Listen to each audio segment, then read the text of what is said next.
고린도후서 12장 7절 말씀입니다. 계시들이 넘침으로 말미암아 내가 분량 이상으로 높여지지 않게 하시려고 주께서 내게 육체 안에 가시 곧 사탄의 사자를 주사 나를 치게 하셨으니 이것은 내가 분량 이상으로 높여지지 않게 하려 하심이라. 내가 이 일로 인하여 그것이 내게서 떠나가도록 주께 3번 간청하였더니 그분께서 내게 이르시되 내 은혜가 내게 족하도다. 나의 강한 능력은 약한 데서 완전해지느니라 하셨느니라. 그러므로 내가 오히려 크게 기뻐하며 나의 연약한 것들을 자랑하리니 이것은 그리스도의 권능이 내 위에 머무르게 하려 함이라. 그러므로 내가 그리스도로 인하여 연약한 것들과 치욕과 궁핍과 핍박과 고난 당하는 것을 기뻐하나니 내가 약할 그때에 내가 강하니라. 아멘. 기도하겠습니다. 하나님 우리 아버지, 이 저녁에 우리가 다 함께 모이지는 못했지만 극히 소수가 모여 하나님께 영과 진리로 경배드리며 또 함께하지 못하는 성도님들은 각 가정에서 함께 이 경배 시간에 동참하고 있습니다. 하나님 아버지, 이 경배에 함께 참여하는 모든 성도들 위해 하나님의 복이 함께해 주시고 그들의 마음 가운데 하나님께서 주시는 기쁨과 평안이 충만케 해 주옵시며 하나님의 지키시고 돌보심의 손길로 인하여 이 위험한 때에 건강하고 안전하고 평안할 수 있도록 지켜주시옵기를 기도합니다. 어렵고 힘든 때에 하나님 아버지께서 우리의 필요를 채워주신 것처럼 하나님께서 또 우리가 지원하고 있는 개척교회와 해외의 교회들 가운데 필요한 것들을 채워주시며 그 사역들이 계속 잘 진행되어질 수 있도록 하나님의 도심과 돌보심의 손길이 함께해 주옵소서. 아버지 하나님, 특별히 기도합니다. 이 위중한 때에 또 그 몸이 너무 심히 아프고 병들어 있는 가운데 어려움을 겪고 있는 지체들을 주님이 돌아보아 주시고 그들에게 긍휼과 은혜를 베풀어 주시며 좋은 날이 있게 해 주옵소서. 예수님 이름으로 기도했습니다. 아멘.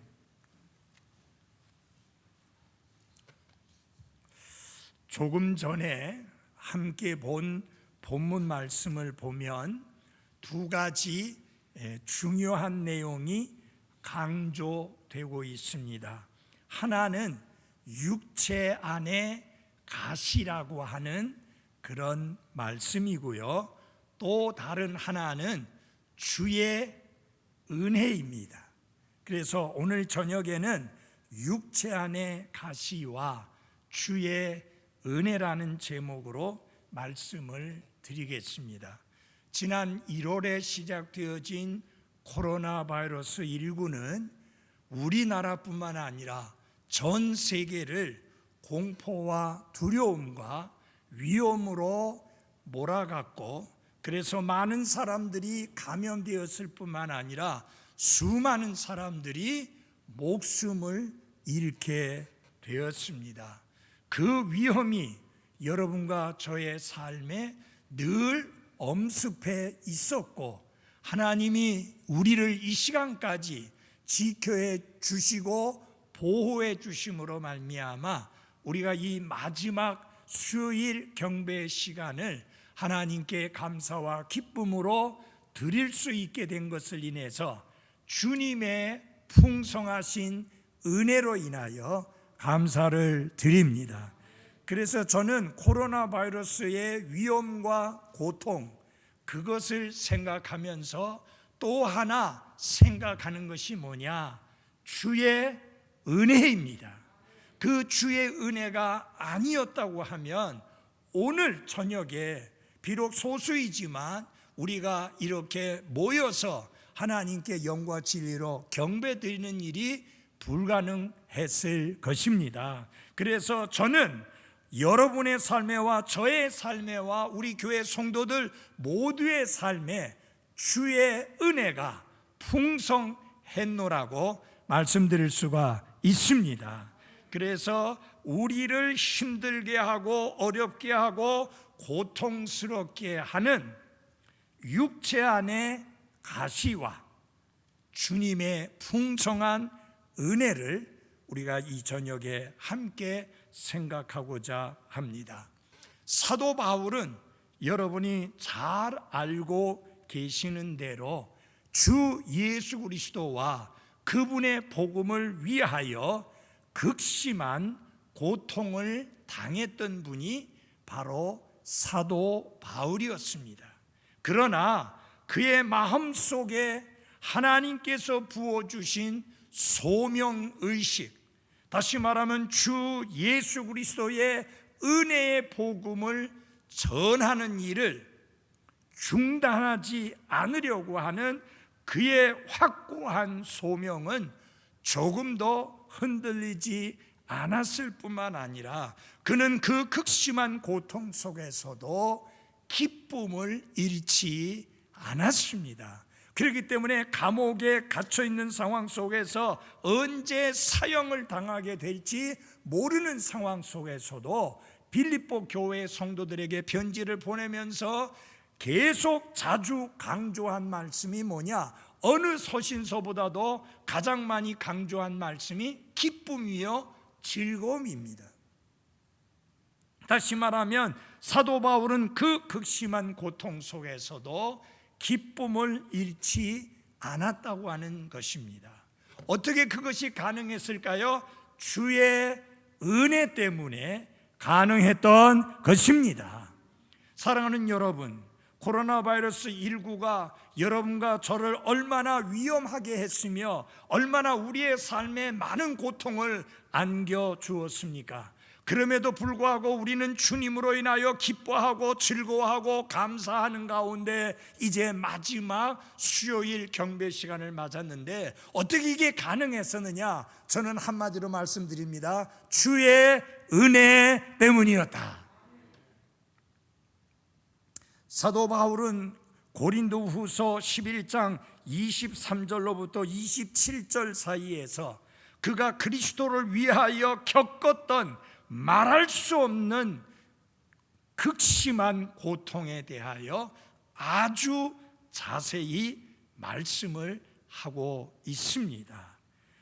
그가 겪었던 고통을 생각해 보면 너무 끔찍하고 너무 위험해서 사실상 다시 되새기기가 쉽지 않을 만큼 그는 극심한 고통을 당했습니다.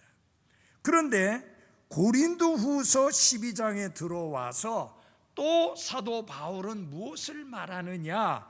육체 안에 가시라고 하는 말씀을 합니다.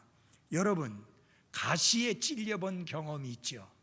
가시의 크기에 상관없이 가시에 찔리게 되면 눈에는 잘 보이지 않는데 얼마나 우리를 고통스럽게 하는지 모릅니다. 그래서 그 가시를 제거하기 전까지는 너무 힘들고 어려운 시간을 보내게 되는데 사도 바울이 육체 안에 가시, 곧 사탄의 사자를 지니고 있었다라고 이렇게 고백을 합니다. 그런데 정말 이해할 수 없는 것 중에 하나는 뭐냐면 그 육체 안에 가시 곧 사탄의 사자를 주신 분이 주님이라고 하는 사실입니다. 여기 사도 바울은 육체 안에 가시 곧 사탄의 사자를 내게 주셨다 그랬습니다. 그가 스스로 육체 안에 가시를 가지게 된 게 아니라 주셨는데 그걸 누가 주셨느냐? 주께서 주셨다. 라고 말씀하고 있습니다. 나중에 그 내용을 설명드리도록 하겠습니다. 사도 바울은 인간으로서 참으로 감당하기 힘들고 어려운 고통을 겪었는데, 그가 그 고통을 겪으면서 어떻게 반응했느냐, 어떻게 그가 주님 앞에서 그의 삶을 살았느냐 하는 것이 바로 여러분과 제가 오늘 고통과 관련해서 어떤 태도와 어떤 자세를 보이고 살아야 되며 그 고통에 대하여 어떻게 반응해야 하는지를 가르쳐 주시고 있습니다. 그뿐만 아니라 그 고통 속에서 우리에게 적용할 수 있는 하나님의 귀한 약속에 대해서도 우리에게 말씀을 하고 있습니다. 그래서 7절부터 10절까지의 말씀을 통해서 하나님께서 여러분과 저에게 가르쳐 주시는 귀한 영적인 진리를 몇 가지 말씀드리고자 합니다. 그 첫째 하나는 우리 또한 육체 안에 가시를 경험한다 라고 하는 것입니다. 사도 바울만 육체 안에 가시, 곧 사탄의 사자를 경험한 것이 아니라 여러분과 저도 똑같이 육체 안에 가시를 경험한다고 하는 사실입니다. 우리 12장 7절을 다시 한번 보겠습니다. 계시들이 넘침으로 말미암아 내가 분량 이상으로 높여지지 않게 하시려고 주께서 내게 육체 안에 가시 곧 사탄의 사자를 주사 나를 치게 하셨으니 이것은 내가 분량 이상으로 높여지지 않게 하려 하심이라. 여러분, 주께서 내게 주셨다라고 사도 바울이 말하고 있습니다.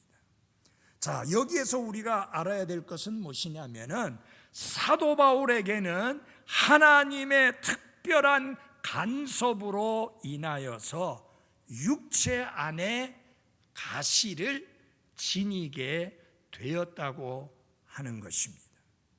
이 가시라고 하는 말의 의미는 날카로운 말뚝, 고문을 하기 위해서, 찌르기 위해서 사용하는 날카로운 말뚝과 같은 것을 가시라, 그렇게 말씀합니다.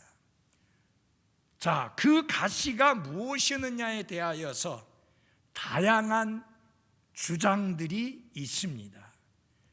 두통이었을 것이다, 눈에 생긴 안질이었을 것이다, 혹은 간질병이었을 것이다, 혹은 말라리아일 것이다, 혹은 대적하는 자들로 인한 박해였을 것이다, 이렇게 다양한 주장들을 합니다.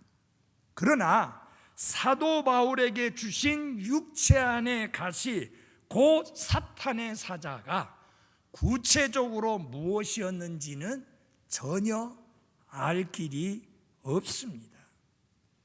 학자들은 사도 바울이 말한 육체 안의 가시를 밝히기 위해서 열띤 논쟁을 벌이지만 정확하게 그것이 무엇인지를 알 길이 없습니다. 왜냐? 성경이 침묵을 하고 있기 때문입니다. 다시 말하면 성경이 전혀 그것이 무엇이라고 말씀하고 있지 않기 때문입니다. 그러나 그것은 사도 바울에게 고통을 안겨주는 것이고 불편을 안겨주는 것임은 틀림없습니다. 그리고 사도 바울을 매우 힘들게 하는 육체적인 고통을 안겨주는 것이었음에 틀림이 없지만 정확하게 그것이 무엇이었는지는 알 수가 없습니다.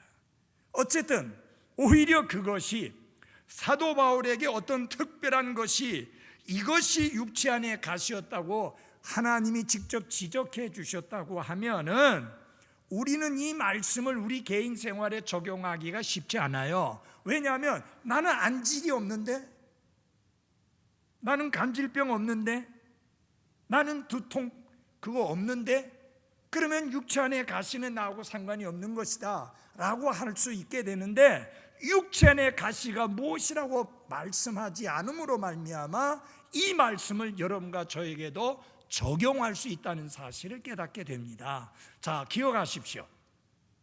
분명한 사실은 여러분과 저의 삶에 고통을 안겨주고 불편하게 만들고 힘들게 만드는 그것이 바로 육체 안에 뭐예요? 가시라고 하는 것입니다. 고통, 곧 육체 안의 가시로부터 자유로운 사람은 한 사람도 없습니다. 고통은 인간 실존의 불가피한 조건입니다. 여자에게서 태어난 사람은 날수가 적고 괴로움으로 가득하다 라고 욥기 14장 1절에 말씀했고요. 그 전에 하나님께서 명백하게 밝힌 것 중에 하나가 뭐냐면, 여러분과 저의 삶의 고통이라고 하는 것은 피할 수 없는 것이라고 하는 것을 일찍이 오래전에 하나님께서 직접 밝히셨습니다. 먼저 여자인 이브에게 말씀하시면서 내가 네 고통과 수태를 크게 늘리리니 네가 고통 중에 자식을 낳을 것이요.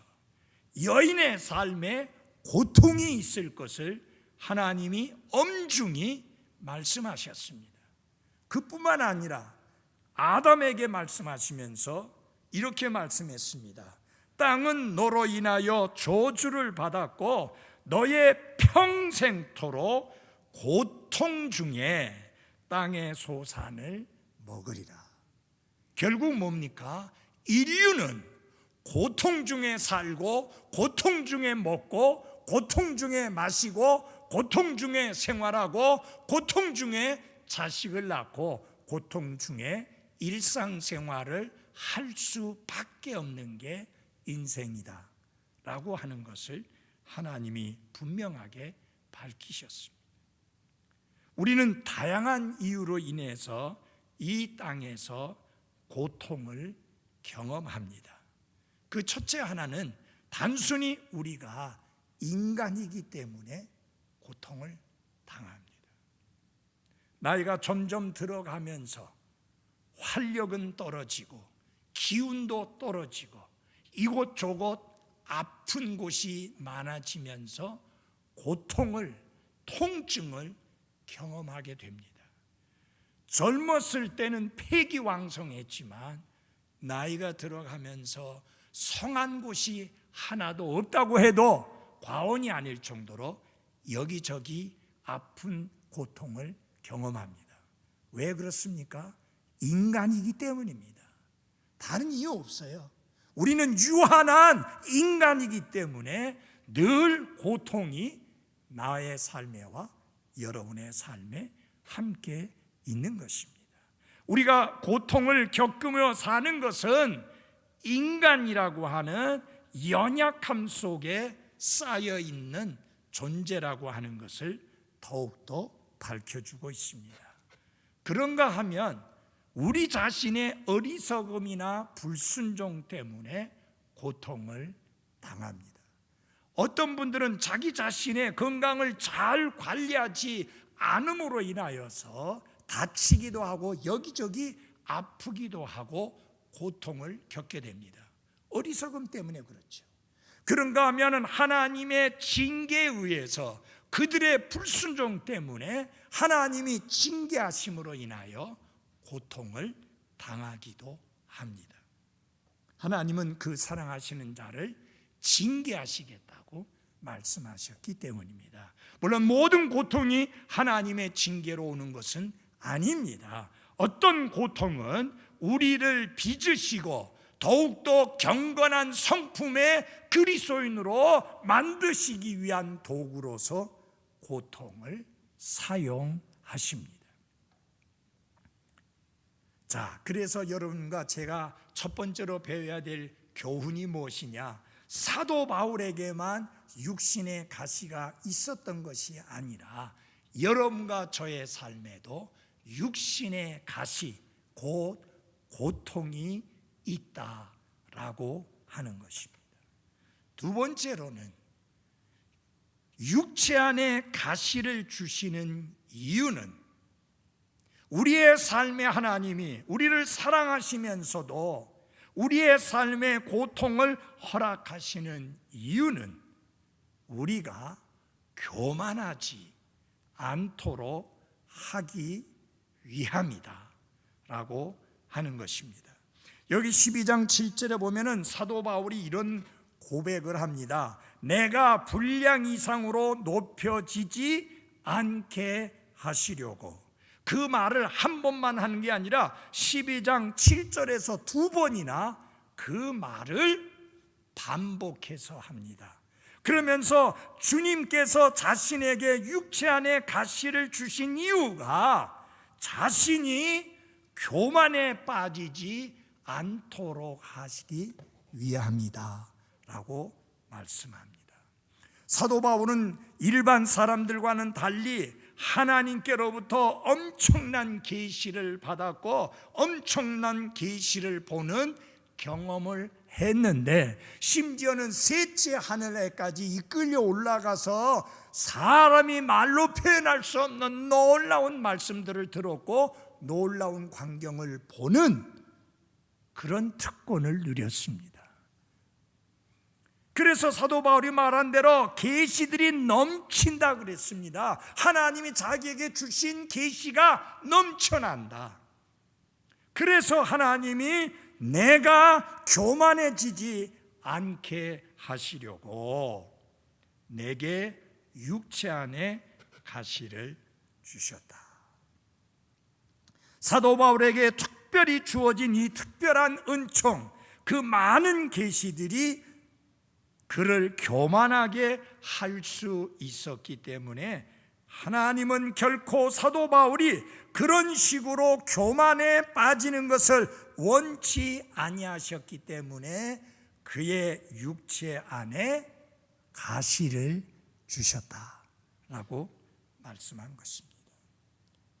얼마나 하나님께서 사도 바울을 세심하게 배려하셨는가를 보여주고 있습니다. 사랑하는 그리스도인 여러분, 하나님은 여러분과 저의 삶에 이 균형을 어떻게 잡아야 하는지를 정확하게 아시는 하나님이십니다. 만약 우리의 삶에 하나님의 축복만 있고 전혀 고통이 없다고 하면 우리는 어떻게 될까요? 교만에 빠질 수 있습니다.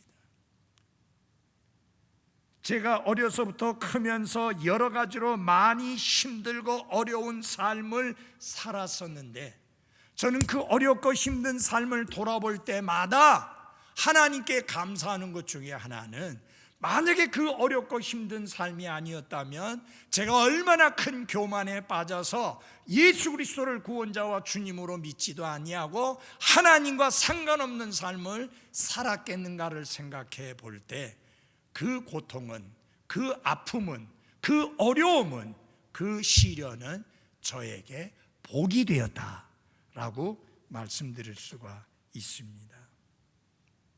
교만은 하나님과의 관계를 방해하는 그런 방해물입니다.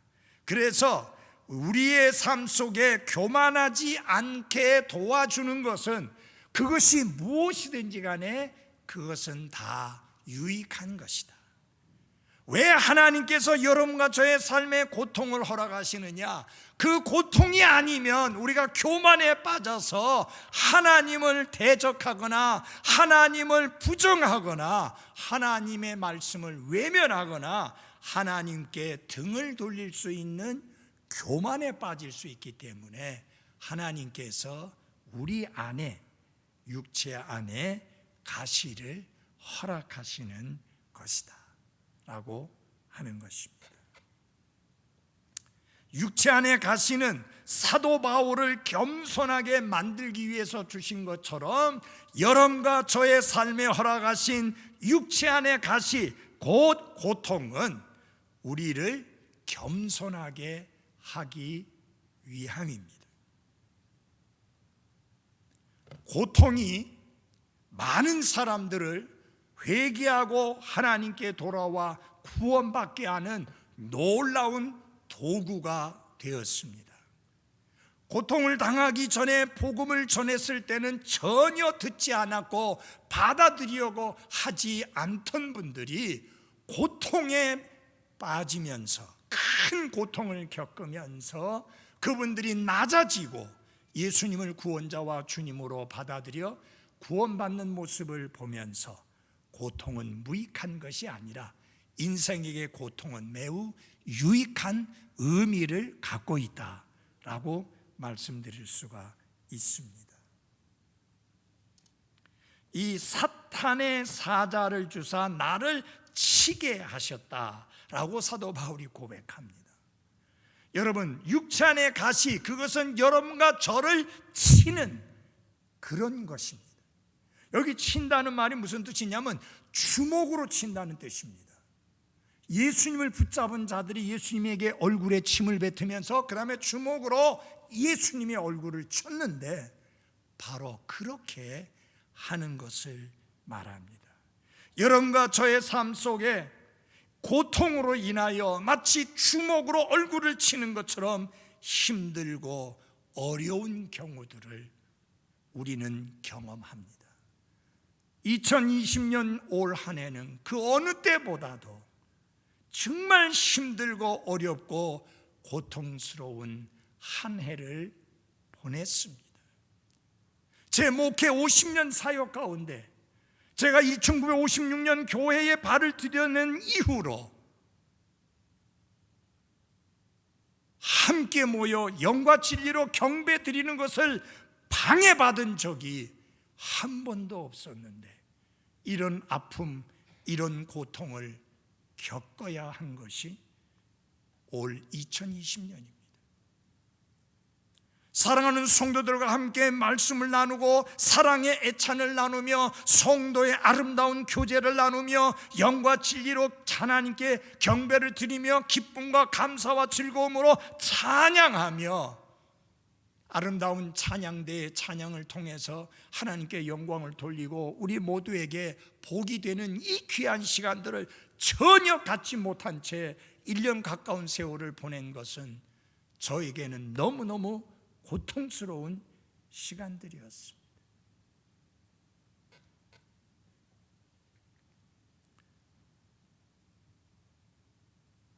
육체의 고통과 질병을 주는 것은 사탄의 본성이요, 또한 사탄의 사업 중에 아주 활발한 사업입니다.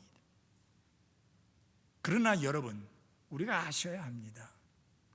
사탄의 사자라고 해서 그 고통의 직접적인 원인이 사탄인 것을 사도 바울이 밝혔지만, 그러나 욥의 경우처럼 여러분, 고통의 직접적인 원인은 사탄이지만 궁극적인 원인은 누구냐? 하나님이십니다. 왜 하나님께서 우리의 삶에 그래 악한 일들이 일어나게 허용하시는지 알 길이 없습니다. 왜 코로나 바이러스 19와 같은 이 끔찍한 상황이 일어나게 하나님이 허용하시는지 저희들은 알 길이 없습니다. 그러나 우리가 알고 있는 것이 있습니다. 하나님께서 이 상황을 통제하고 계시다고 하는 사실입니다. 그리고 하나님께서는 이것을 그분의 영광을 위하여서도 사용하실 수 있다고 하는 사실입니다. 우리에게 가르쳐 주신 교훈이 반드시 있습니다. 성도들에게 깨닫게 하는 그 깨달음이 분명히 있습니다. 우리는 이 위험한 시기가, 이 어렵고 힘든 시기가 이 고통스러운 시간들이 무익한 시간이 아니라 우리 모두에게 유익한 시간이 될 수 있도록 더 기도하고 하나님의 지혜와 하나님의 깨우쳐 주심과 하나님의 가르치심을 구해야 할 것입니다. 사도 바울은 분명히 이야기했습니다. 주께서 내게 육체 안에 가시 고 사탄의 사자를 주사 그랬습니다. 주신 분이 주님이라는 거예요. 사탄이 중간에 역사했지만 궁극적으로 그 육체 안에 가시를 주신 분은 주님이시다. 왜? 우리를 겸손하게 하도록 하기 위함입니다. 그 공격이 고통스럽기는 했지만 그것은 계획된 일이었고, 사도 바울에게 사탄의 사자를 주사 그를 치게 하신 주님의 목적은 사도 바울을 교만해서 보호하는 것이었습니다. 사랑하는 그리스도인 여러분, 저는 올해 코로나 바이러스 19의 위험과 고통을 겪으면서 그 어느 때보다도 많이 기도했습니다. 이 고통은, 이 위험은 저로 하여금 더 많이 기도하게 만들었고, 더 많이 하나님께 매달리게 만들었고, 더 많이 하나님의 말씀을 가까이 하게 만들었고, 더 하나님의 은혜가 풍성하다는 것을 깨닫게 하는 기회가 되었고, 우리가 함께 모여 영과 진리로 경배드리는 이 시간이 얼마나 소중하고 귀한 것임을 더 깨닫게 해주는 시간이었습니다. 그뿐만 아니라 선교가 얼마나 중요한 것이냐 하는 것을 더 깨닫게 했습니다. 왜 우리가 자유스럽게 선교할 수 있고 마음껏 전도할 수 있고 마음껏 말씀을 사람들에게 가르치고 선포할 수 있을 때 그 좋은 기회들을 왜 그냥 흘려보내고 말았는지 정말 가슴이 아프고 답답한 심정이었습니다. 왜 하나님이 그렇게 좋은 시간 주셨을 때, 하나님이 그렇게 편리한 시간 주셨을 때, 하나님이 그렇게 안전한 시간 주셨을 때 왜 우리는 그렇게 게으르고 나태하고 무관심하고 소홀히 했었는가? 정말 하나님께서 저를 낮추시는 시간이었고, 하나님께서 제가 주님 앞에서 낮아지게 만드시는 시간이었습니다. 왜 육체 안에 가시를 허락하실까요? 교만하지 않도록 하기 위함입니다. 세 번째로 이 고린도후서 12장 7절로부터 10절까지 말씀을 통해서 배울 수 있는 귀한 영적 진리 중에 하나는 무엇이냐면은, 신앙이 뛰어난 하나님의 사람도 기도의 응답을 받지 못할 수도 있다라고 하는 사실입니다. 여러분 중에서 기도하고 또 기도했는데, 하나님께 간청하고 또 간청했는데, 하나님께 간구하고 또 간구했는데 응답해 주시지 아니함으로 인해서, 그 기도의 응답을 받지 못함으로 인하여서 혹 하나님께 대하여 원망하는 마음이나 마음에 불평하는 그런 시간이 혹 있었는지 모르겠습니다. 그러나 기억하십시오. 사도 중에 사도요, 하나님의 사람 중에 하나님의 사람이요, 예수 그리스도 다음으로 가장 존경과 가장 본보기가 된 사도 바울의 삶에도 기도 응답을 받지 못하는 경우도 있었다고 하는 사실입니다. 우리 8절을 봐주시기 바랍니다. 내가 이 일로 인하여 그것이 내게서 떠나가도록 주께 3번 간청하였더니 그분께서 내게 이르시되 내 은혜가 내게 족하도다. 여러분, 우리 안에 육체 안에 가시 곧 사탄의 사자 곧 고통이 있다고 해서 우리가 경건하지 않은 삶을 사는 그리스도인이라는 그런 의미는 절대 아닙니다. 경건한 그리스도인의 삶에도 고통이 있습니다. 거룩하게 철저하게 구별된 삶을 사는 하나님의 사람에게도 고통은 따른다고 하는 사실입니다. 사도 바울은 이 육체 안에 가시 곧 사탄의 사자가 그에게서 떠나도록 특별히 3번에 걸쳐서 주께 간청을 했다라고 말씀을 하고 있습니다. 이 간청이라고 하는 이 단어가 언제 쓰는 단어냐 하면은 육체의 질병을 고쳐달라고 구할 때 쓰는 단어입니다. 그러니까 사도 바울에게 있었던 육체 안에 가시는 육신의 질병이었다고 하는 것을 알 수 있는 내용입니다. 간청했다고 하는 것은 정말 하나님 앞에 애원했다고 하는 그런 의미입니다. 하지만 주께서는 그의 간청에 응답하지 않으셨습니다. 그래서 그 상황 속에서 사도 바울은 어떻게 반응을 했는가? 하나님께서 응답하시지 아니하셨을 뿐만 아니라 주께서 사도 바울에게 주신 말씀이 뭐냐? 내 은혜가 내게 족하다. 내가 너에게 풍성한 은혜를 부어주었다.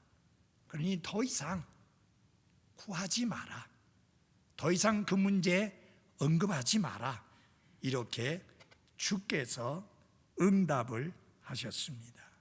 그 사실을 분명히 깨닫게 되자 사도 바울은 그것을 자신을 위한 주님의 뜻으로 받아들이고 자신 안에 있는 연약함을 오히려 자랑하면서 내 연약함 때문에 그리스도의 권능이 드러나게 했으니 오히려 내가 기뻐하리라고 반응하는 것을 볼 수 있습니다. 여러분, 그리스도인들이 기도하고 난 다음에 그 기도에 응답하지 아니함을 인하여 보이는 반응이 몇 가지 있습니다. 하나는 원망입니다. 왜 하나님은 내 기도를 들어주지 않는 거야? 왜 다른 그리스도인의 기도는 들어주면서 왜 내 기도는 들어주시지 않는 거야? 라고 원망하는 겁니다. 물론 잘못된 반응이죠. 그 다음에 2번째는 포기하는 겁니다. 그래, 내가 뭐라고? 내가 뭐 기도한들 하나님 들어주시겠어? 그래서 이젠 더 이상 기도할 필요가 없어 라고 하며 아예 기도를 포기하겠다는 반응을 보이는 사람이 있습니다. 3번째는 하나님이 내 기도를 들어주시지 않을 때는 하나님의 놀라운 뜻이 있다. 그분의 섭리가 있고 그분의 계획이 있고 그분이 의도하신 목적이 있다. 내가 그것을 깨달을 수 있도록, 내가 그것을 알 수 있도록 하나님의 지혜를 구해야 되겠다. 이렇게 반응하는 사람입니다. 사도 바울이 바로 그런 경우입니다. 그래서 그는 올바른 반응을 하게 되었죠.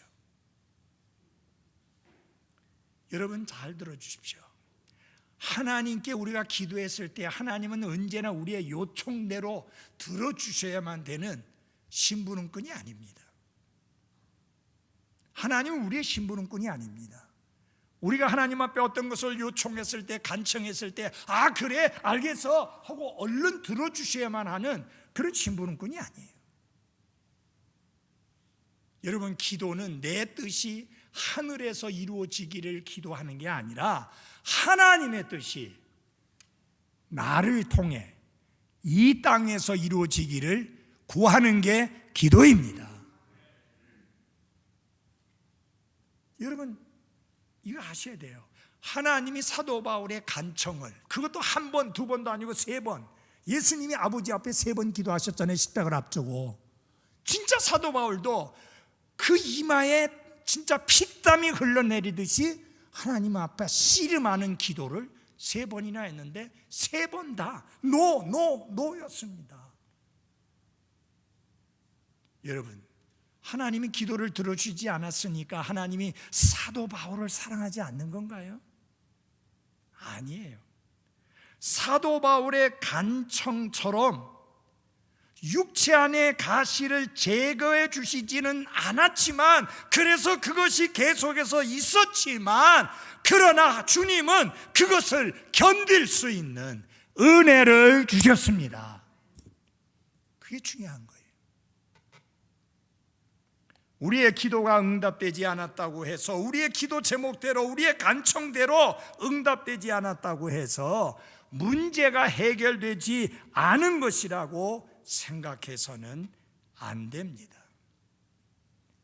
여러분, 때로는 하나님이 우리의 기도에, 간청에 그대로 응답해 주시지 않은 것을 감사해야 될 때가 있습니다. 오히려 우리의 기도에 응답해 주시지 않은 게 크게 복일 때가 있습니다. 아멘. 그거 잊으면 안 됩니다. 우리는 멀리 못 내다봅니다. 눈앞의 것만 보고 압니다. 하나님은 멀리 아십니다. 멀리 내다볼 때 그게 우리에게 유익이 되지 아니하고 도움이 되지 아니하고 그게 복이 되지 않기 때문에 허락하시지 않는데, 우리는 당장 원하고 당장 해결해 주시고 당장 채워주시고 당장 이루어 주기를 원하지요. 한 목사님이 교회에 설교 요청을 받았습니다. 시골 교회였기 때문에 이제 차를 몇 번 갈아타고 가야 되는데, 그 오래전이니까 시외버스가 자주 오지도 않는데 하나님 앞에 기도했습니다. 하나님, 제가 시외버스를 놓치지 아니하고 그 버스를 타고 가서 시간 전에 도착해서 말씀을 잘 전할 수 있게 해달라고. 그랬는데 어찌된 영문인지 시간 안에 도착했는데 길목 버스가 도착하자마자 그냥 출발하고 말았어요.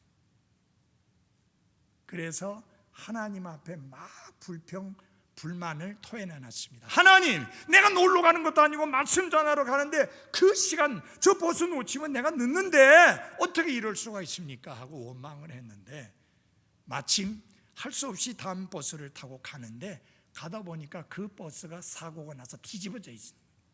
앞에 가던 버스. 여러분, 그 목사님은 그 버스가 사고 나서 뒤집어질 줄 모르죠. 알 길이 없죠.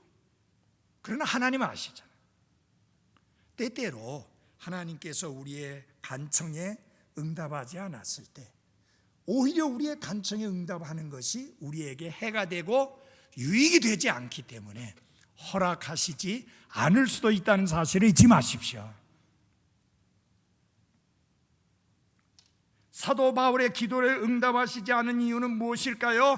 육체 안에 가시로 고통을 받는 상황 속에서도 하나님의 은혜는 언제나 족하다는 사실을 깨닫게 하시기 위함입니다.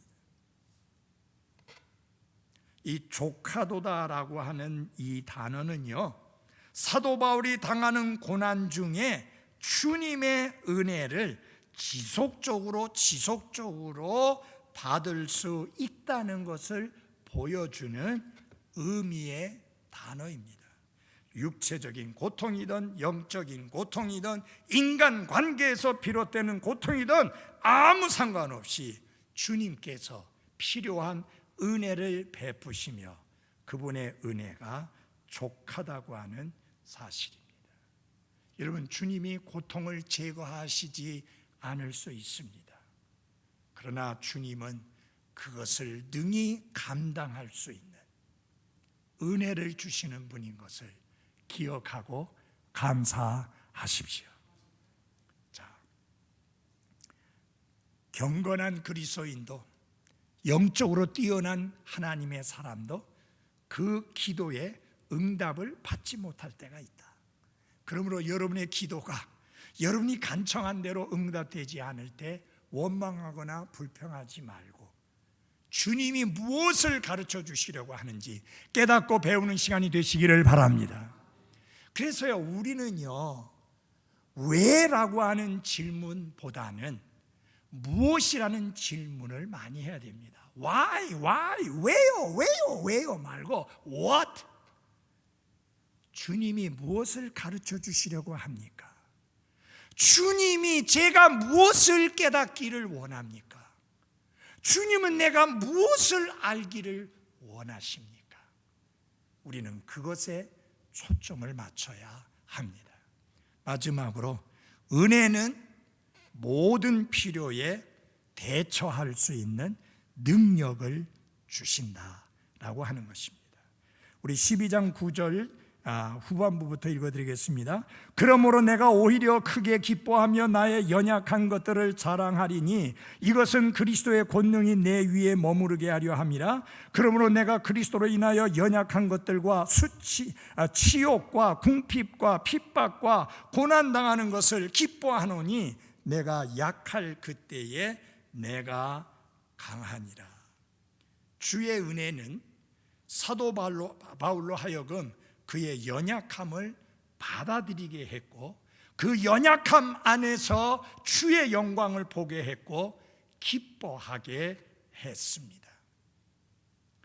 육체 안에 가시는 더욱 그리스도의 권능을 의지하고 그분 안에서 나의 연약한 것들을 자랑할 수 있게 하는 귀한 것이라는 사실을 깨닫게 된 것이죠. 그뿐만 아니라 육체 안에 가시는 삶이라고 하는 것이 궁극적으로는 우리의 것이 아니라 주님의 영광과 주님의 은혜와 주님의 능력을 나타내기 위한 것이라는 것을 깨닫게 해 주신 것이죠. 그래서 사도 바울은 비록 연약한 것들과 치욕과 궁핍과 핍박과 고난당하는 것을 즐기지는 않았지만 그것을 통해서 드러나는 그리스도의 권능은 기뻐했습니다.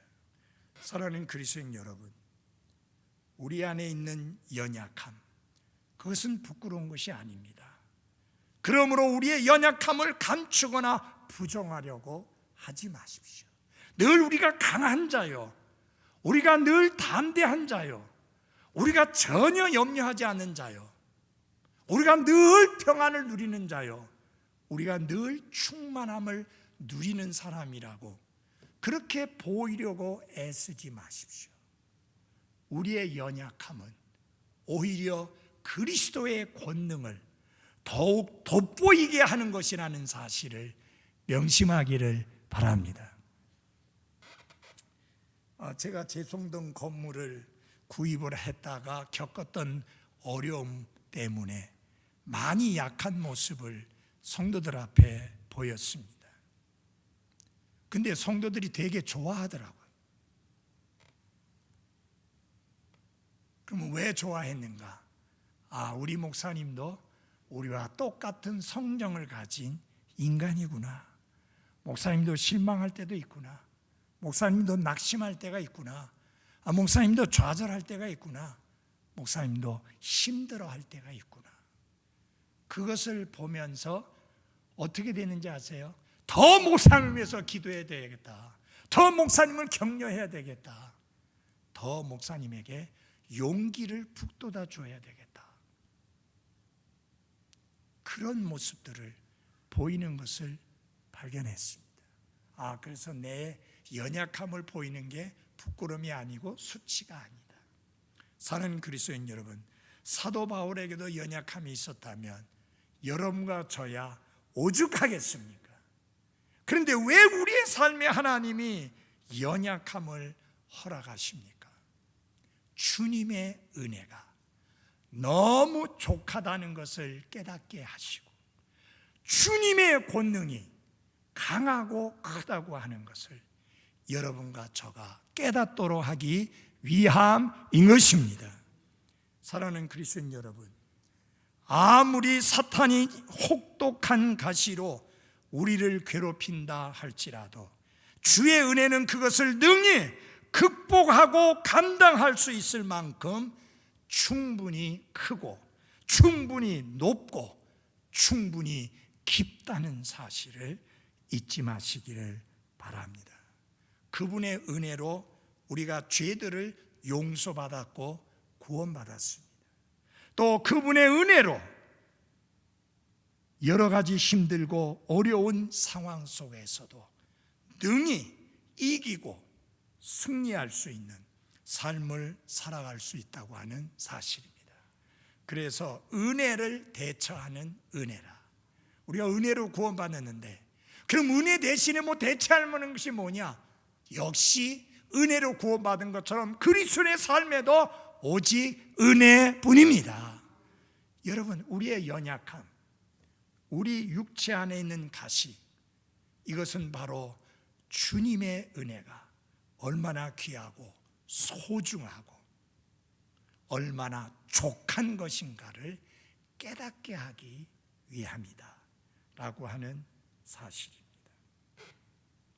사랑하는 그리스도인 여러분, 우리의 연약함은 그리스도께서 우리와 함께 하시는 한 놀랍게 능력을 발휘하게 됩니다. 모세의 지팡이를 기억합니까? 그의 손에 들려있던 지팡이는 마른 막대기였습니다. 생명이 없는 마른 막대기였지만 하나님은 그 막대기를 들어 사용하셔서 기적을 이루셨는데 홍해 바다를 갈라서 육지가 되게 하셨습니다. 기드온의 횃불을 기억하십니까? 기드온이 미디안 군사 12만 명을 대상으로 해서 싸울 때 그들에겐 겨우 300명밖에 없었습니다. 그리고 그들에겐 무기가 없었습니다. 횃불과 항아리와 나팔뿐이었습니다. 이건 전혀 전쟁용 무기가 아닙니다. 왜 하나님이 그런 것을 주시면서 승리를 보장하셨는가? 전쟁은 하나님께 속한 것이고 전쟁을 이기게 하고 패하게 하시는 분은 하나님이시다. 그들의 연약함 속에서 하나님의 강하심이 드러나게 된다는 것을 보여주시는 것입니다. 횃불, 그거는 항아리 안에 있었습니다. 항아리가 깨져야 횃불이 드러납니다.